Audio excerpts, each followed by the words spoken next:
जय हिंद साथियों, नमस्कार। कैसे हैं आप सभी? स्वागत है आपका अपने परिवार में। आज हम बात करने जा रहे हैं राजस्थान हाईकोर्ट चतुर्थ श्रेणी कर्मचारी भर्ती की, जो एक बार फिर से विवादों में जो है उलझी हुई है। लेकिन मुझे ये समझ में नहीं आता कि जब ऐसी भर्तियां उलझी हुई होती है तो बेरोजगार के मन पर या उसके दिमाग पर क्या प्रभाव पड़ता है। एक बार जो है बोर्ड मेंबर्स को भी सोचना चाहिए कि जैसा हम देख रहे हैं अभी तक सीईटी जो है उसके एग्जाम की डेट उन्होंने घोषित कर दी, लेकिन उसका सिलेबस का जारी ना होना, उसके अंदर आने वाली भर्तियों का जारी नहीं होना, कितने पदों पर क्या भर्तियां होगी ये अभी तक विज्ञापन में नहीं जारी होना, तो वहां से भी विद्यार्थी मानसिक तनाव से गुजरता है।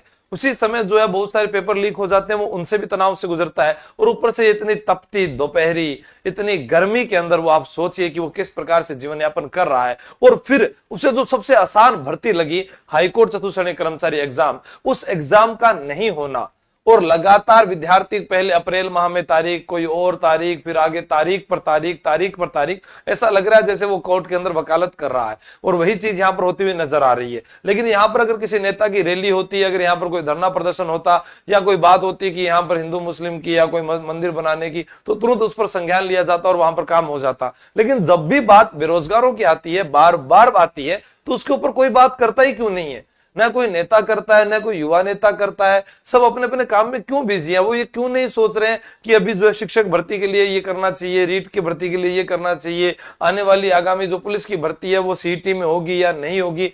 क्या कब तक विद्यार्थी सहन करता रहेगा? या वो कब तक अपने घर वालों को कहता रहेगा कि मैं पढ़ रहा हूं, पढ़ रहा हूं, पढ़ रहा हूं? और फिर वो एक भर्ती आती है आरएस जैसी, उसके अंदर भी पोस्ट जो है वो बहुत कम आ जाती है। तो पूरा राजस्थान जब उसकी तैयारी करता है तो वो सोचता है कि यार 50 ही तो एसडीएम की पोस्ट आई है, तो जो पिछली भर्ती में लगे हुए थे आधे लोग तो वो तैयारी करेंगे, तो 50 में से 30-40 तो वो ले जाएंगे। पीछे नए अभ्यर्थियों के पास में तो कोई 10-15 आने वाली है। आरपीएस की जो पोस्ट आई है वो 26 है, उसमें से 20 तो पुराने वाले ले जाएंगे, 5-6 नए वालों के पास में आएगी। तो आखिर वहां पर विद्यार्थी टूट जाता है। न सीटी, न आरएस, न एसआई, कोई यूआरओ, किसी एग्जाम को लेकर जो है विद्यार्थी के पास एक सटीक जानकारी नहीं है जिसको वो लगातार तैयारी कर पाए।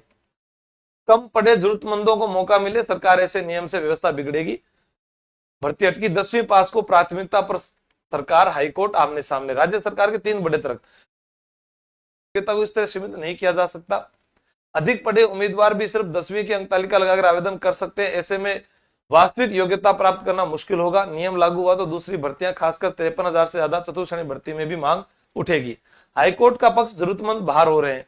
हाईकोर्ट प्रशासन का तर्क है कि चतुर्थ श्रेणी पदों में शारीरिक श्रम शामिल है जिनमें उच्च शिक्षा की जरूरत नहीं होती। बिल्कुल सही बात है। जैसे मान लो कि अब राजस्थान पुलिस कांस्टेबल के अंदर विद्यार्थियों को कह रहे हैं पहले सीईटी पास करो, हिंदी इंग्लिश पढ़ो और आप ये करो। फिर वो जब ट्रेनिंग में जाता है फिर कहते हैं ये आजकल के लड़के तो रील बना रहे हैं, पर ट्रेनिंग नहीं कर पा रहे हैं, ट्रेनिंग छोड़कर भाग रहे हैं, पुलिस की नौकरी छोड़कर भाग रहे हैं, बार बार पोस्ट खाली हो रही है। यहाँ पर आप हष्टपुष्ट उन अभ्यर्थियों को मौका दीजिए जो ठीक ठाक अंकों से पास हो जाते हैं, ज्यादा पढ़े चयनित हो जाते हैं, जबकि न्यूनतम योग्यता वाले आर्थिक और सामाजिक रूप से कमजोर अभ्यर्थी बाहर हो जाते हैं। उच्च शिक्षित उम्मीदवार बेहतर नौकरी मिलने पर पद छोड़ देते हैं, जिससे व्यवस्था प्रभावित होती है। ये बात बिल्कुल सही है। कोर्ट जो कह रहा है ना वो बिल्कुल सही कह रहा है। ठीक है, हाईकोर्ट ने अधीनस्थ अदालतों के लिए नियम संशोधन को मंजूरी देने का प्रस्ताव सरकार को भेजा था, लेकिन सरकार ने दूसरी बार भी असहमति जताते हुए फाइल लटका दी है। राजस्थान हाईकोर्ट और राज्य सरकार के बीच जो है 5,670 पदों के लिए जो भर्ती थी वो अटक गई। 10वीं पास अभ्यर्थियों को वरीयता दी जाए।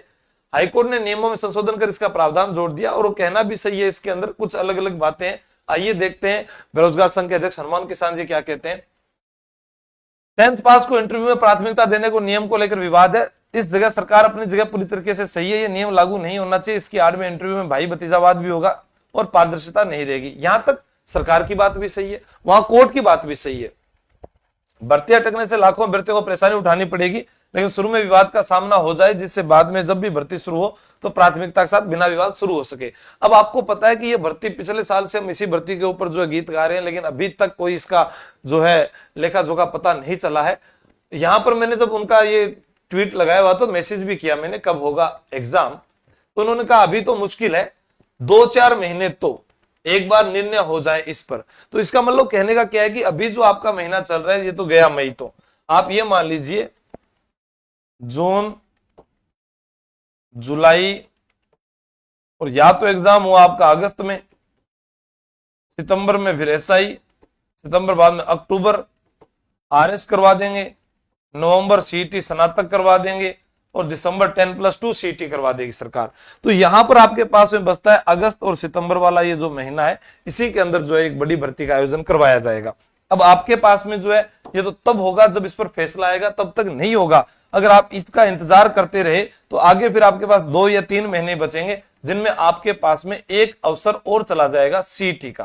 तो इसलिए जो विद्यार्थी सीटी पात्रता परीक्षा की तैयारी कर रहे हैं वो अपनी तैयारी को निरंतर जारी रखें। आपको किसी भी नई भर्ती के एग्जाम में नहीं कूदना है जब तक कभी भी किसी विषय का आपको सिलेबस याद नहीं हो जाता, जब तक आप अपने जिले को अच्छे से नहीं पढ़ लेते, अपने रिश्तेदार जहां जहां रहते हैं उन जिलों की जानकारी संपूर्ण नहीं जुटा लेते, और उसके बाद धीरे धीरे जो है अपनी तैयारी को आप मजबूत नहीं करते, तो आप एग्जाम देने ना जाए तो बेहतर है। वरना आप पर वो कलंक लगता रहेगा कि इसमें भी फेल हो गया, इसमें भी फेल हो गया, फिर एक दिन आपको खुद को लगेगा कि मैं तो बार बार फेल हो रहा हूं। तो तैयारी ऐसी करो कि एक बार में पास हो जाए। अगर आप चाहते हैं कि आपका राजस्थान पुलिस में सिलेक्शन हो जाए, आप चाहते हैं ग्राम विकास अधिकारी में सिलेक्शन हो जाए, आप चाहते हैं कि आपका सीटी जो अच्छे नंबरों से पास हो और आगामी प्रत्येक भर्ती के अंदर आपका चयन हो, तो आप जुड़ सकते हैं हमारी टीम से, हमसे। ऑफलाइन आना चाहते हैं तो आप जयपुर आकर जुड़ सकते हैं, और ऑनलाइन जो है आप तैयारी कर लो ऐप के माध्यम से जुड़ सकते हैं। इसके अलावा सोमवार से हमारी जो निःशुल्क क्लासेस स्टार्ट होने वाली है, एक बार आप उनको जरूर देखिएगा। आपका मन भी करेगा कि वाह सर क्या मजा आ रहा है कि पढ़ने का, कि ये सारा इतना अच्छा कंटेंट आप हमें उपलब्ध करवा रहे हैं। Thank you. जय हिंद, जय भारत, बेस्ट ऑफ लक।